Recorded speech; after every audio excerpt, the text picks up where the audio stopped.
నమస్తే అండి, welcome to Guntur రుచులు. ఈరోజైతే ఇక్కడ రెసిపీ చికెన్ కర్రీ.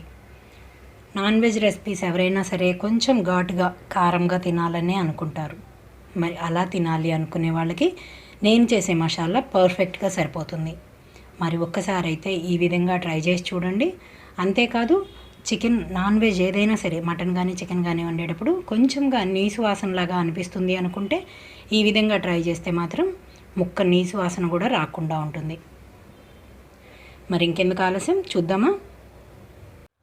ఈరోజైతే చికెన్ కర్రీ కోసం అండి ఒక 1/2 kg చికెన్ క్లీన్ చేసి పెట్టినాను. ఇందులోకి చిన్న ప్రెషర్ కుక్కర్లోకి తీసుకొని ఇందులోకి 1/2 స్పూన్ వరకు పసుపు, అలాగే అల్లం వెల్లుల్లి 1 స్పూన్ వరకు వేసుకున్నాను. దీంట్లో పాటుగా ఉప్పు, అలాగే కారం కూడా వేస్తున్నాను. ఇవన్నీ వేసిన తర్వాత కలిపి ఒక 1/2 కప్ వరకు ఇందులోకి వాటర్ వేసి మూత పెట్టేసేసి ఒక విజిల్ రానిస్తున్నాను. ఇలా చేయటం వలన మనకి నీసు వాసన కూడా పోతుంది.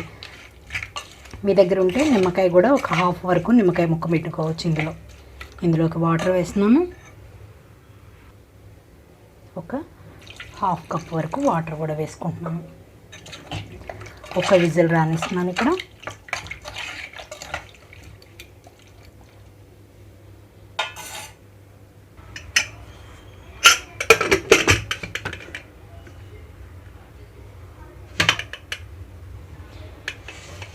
మీడియం ఫ్లేమ్లో ఉంచి ఒక విజిల్ రానిస్తున్నాను. ఇందులోకి మసాలా పౌడర్ కోసం ఎండు కొబ్బరి ముక్కలు ఒక 10 చిన్న చిన్న ముక్కలు 3 టేబుల్ స్పూన్స్ తీసుకున్నాను.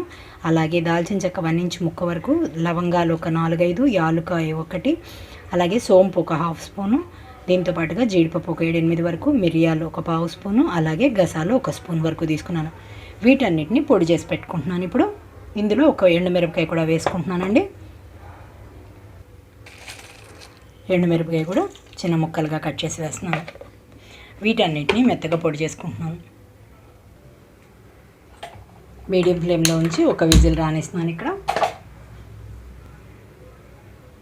ఇప్పుడు వీటన్నిటిని మెత్తగా పౌడర్ లాగా చేసి పెట్టుకుంటున్నాను.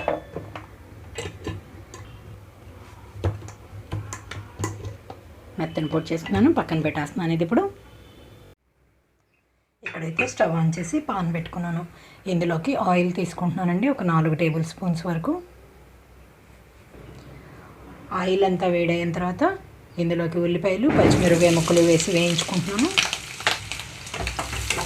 ఇక్కడ ఉల్లిపాయలు గోల్డెన్ కలర్లోకి రావాలండి. మీడియం ఫ్లేమ్లో ఉంచి వేయించుకుంటున్నాను. ఇందులోనే కొన్ని పుదీనా రెమ్మలు కూడా వేస్తున్నాను, అలాగే కొంచెం కొత్తిమీర కూడా వేసి వేయించుకుంటున్నాను.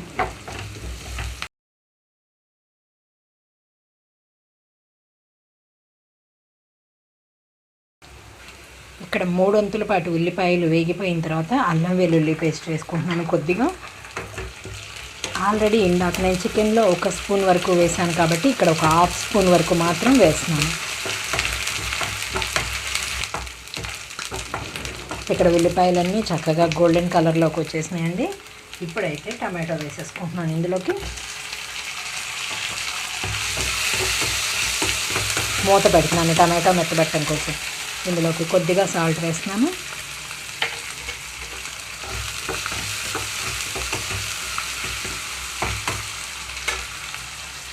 టమాటో మెత్తబడే వరకు మూత పెట్టి ఉంచుతున్నాను. మూత తీస్తున్నాను నేను ఇక్కడ. 3 నిమిషాల తర్వాత టమాటో అంతా మెత్తగా అయిపోయింది. ఇప్పుడు ఇందులోకి ఆల్రెడీ ఒక విజిల్ వచ్చిన తర్వాత మూత తీసేసుకున్నాను. నీళ్ళతో సహా ఈ చికెన్ ఇందులోకి వేసేసుకుంటున్నాను. అలాగే ఇందులోనే 1 స్పూన్ వరకు ధనియాల పొడి కూడా వేస్తున్నాను. ఇందాక నేను గ్రైండ్ చేసుకున్న పొడిలో ధనియాలు వేయలేదు. అలాగే మసాలా పొడి, ప్రిపేర్ చేసి పెట్టుకున్న మసాలా పొడి మొత్తం ఇందులోకి వేసేసుకుంటున్నాను.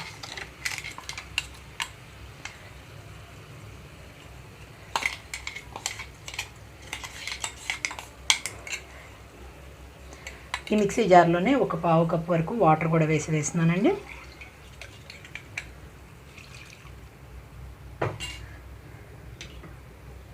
మీడియం ఫ్లేమ్లోకి టర్న్ చేసి మొత్తం కలుపుకుంటున్నాను.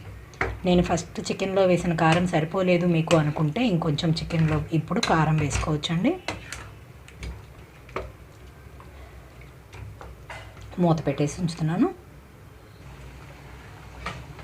మూత పెట్టేసి మీడియం ఫ్లేమ్లో ఉంచి నేను ఇక్కడ 10 నిమిషాల పాటు ఉంచుతున్నాను.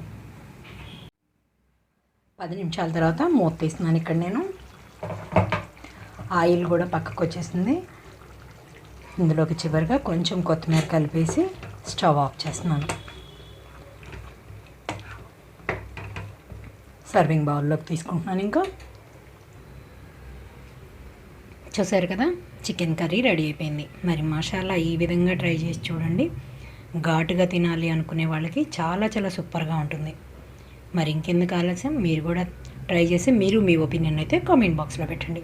అలాగే మీలో ఎవరైనా మా వీడియో ఫస్ట్ టైం కానీ చూసినట్లయితే ప్లీజ్ మా ఛానల్ని సబ్స్క్రైబ్ చేయండి.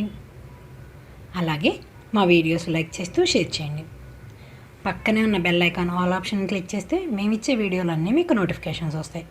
Please encouragement. Thank you for watching. Thank you.